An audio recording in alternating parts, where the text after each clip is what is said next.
بەڵێ سڵاوتان لێبێت وەم کاتتان باش بینەرانی دەستگای میدیای ستاندەر.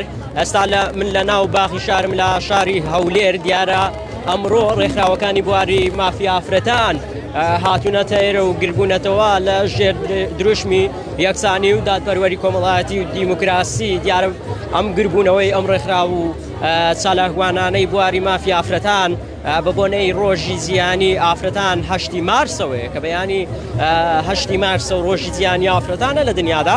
من بۆ قسەکردنی زیاتر لە سەر پرسەکە و گربوونەوەکە ئەسمە یەکێک لە چالاکوانی بواری ئافرەتان. سڵاوتان لێبێت خاتون، مەبەستیەوە لەم گربوونەوەی ئەمڕۆ لێرە چییە؟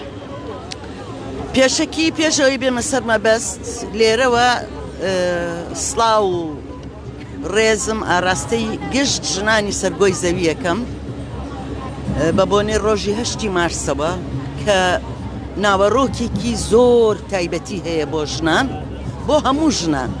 هیچ ژنێک نییە لە سەرگۆی زەوی کە بە شێوەیەک لە شێوەکان ڕوبەڕووی نایەکسانی نەبێتەوە.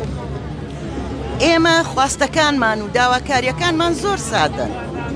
ئەڵێن کۆمەلگایەکمانەوێ و خەباتی بۆ ئەەکەین، هەرەوە نییە داوا بکەین، خۆشمان ئیشی بۆ ئەەکەین کە دادپەروەری کۆمەڵایەتی تیا بەرقەرار بێ، دادپەروەریەک کە ژنان بگەنە ماف و پێگە مرۆڤایەتیەکانی خۆیان. ئەمە زۆر سادەیە بۆ هەر کۆمەلگەیەک کە ڕێز لە مرۆڤ بگرێ، بەڵام بەداخەوە لەسەر هەموو گۆی زەوی بۆتە مەسەلەیەکی زۆر ترسناک. ئەوەیە زۆر سادەیە، هیچ شتێک پێشێل ناکەین، هیچ کەسێک تێ ناپەڕێین. ئەمانەوێ ئێمەش وەکو مرۆڤ لە ماف و لە پێگا لە کۆمەلگایەکی ئارام و پڕدادپەروەری کۆمەڵایەتیا بشین. باشە، پێتان وایە مافیا ئافرەتان پێشێل کرابێت لێرە و مافیان پێ نەدرابێت؟ چۆن؟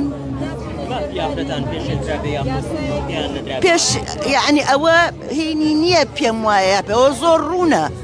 ڕۆژانە و مانگانە و ساڵانە چەند ژنە کوژرێن، چونکە کام چەند ژنیان بەسەریەت، چەند دایک لە مناڵ ئەکرێ، چەند توم و تیژی ترەوە باز ناکەم. ئەمە هێشتا پێشێلکردن نییە، ئەبێ پێم وایە بیری لە بکەمەوە پێشێل ئەکرێ یان ناکرێ.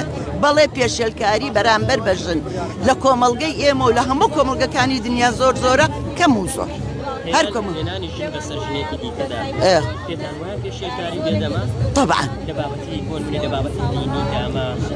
وەڵی ئەزانچی من باسی کۆمەلگەیەکە بۆ ئەەکەم مەدەنی بێ، دادپەروەری کۆمەڵایەتی تیا بەرقەرار بێ. لەبەرەوە من بەرە ئەو بوارەوە بەڵێ ژن بەسەر ژن من وای ئەبینم پێشێلکاریە بەرامبەر من بافش سوکایەتیە، پێشێلکاریە. ئێمە بە مەسەلەی ئافرەت تەنها هی ئێمە نییە، تەنها هی ژن نییە، کە ئەرکێکی کۆمەلگەییە. ئەحزاب، دەسەڵات، منەظەمات هەمووی ئەبێ بەشدارن لەوە.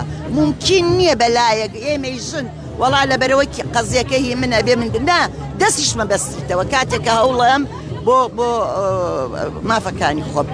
لەبەرەوە بێ هەمومان یەک دەستبین، ئەرکی هەمومانە، چونکە کۆمەلگایەکی ئارام و بەرقەرار ئەرکی هەمووانە.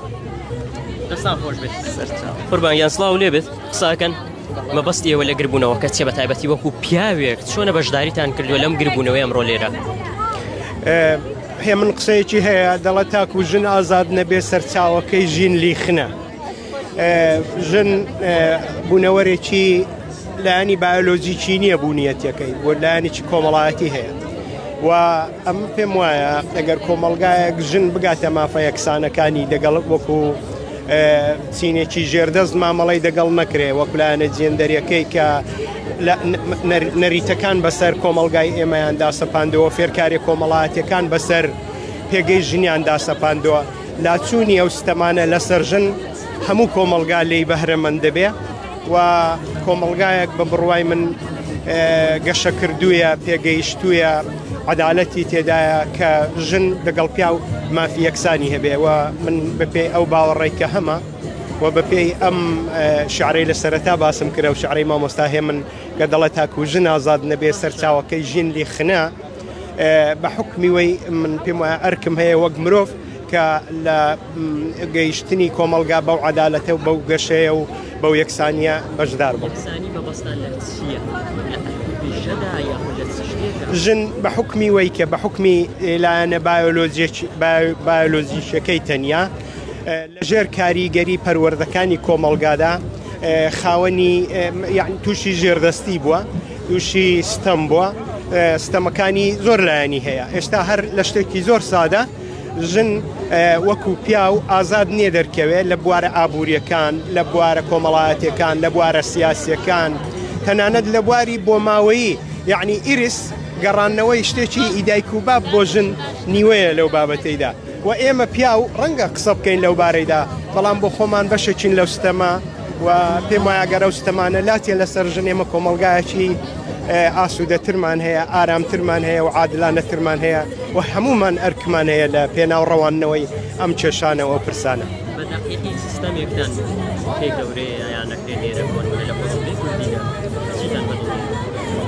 بە دەقیقی ئەم مەجالە ناهاوسانە ئەو مەجالە با بڵین پڕ لە هەڵاوارنەی کە بەرامبەر ژن هەیە، باوەڕکە ئەو شتانە 1 و 2 و 3 نین.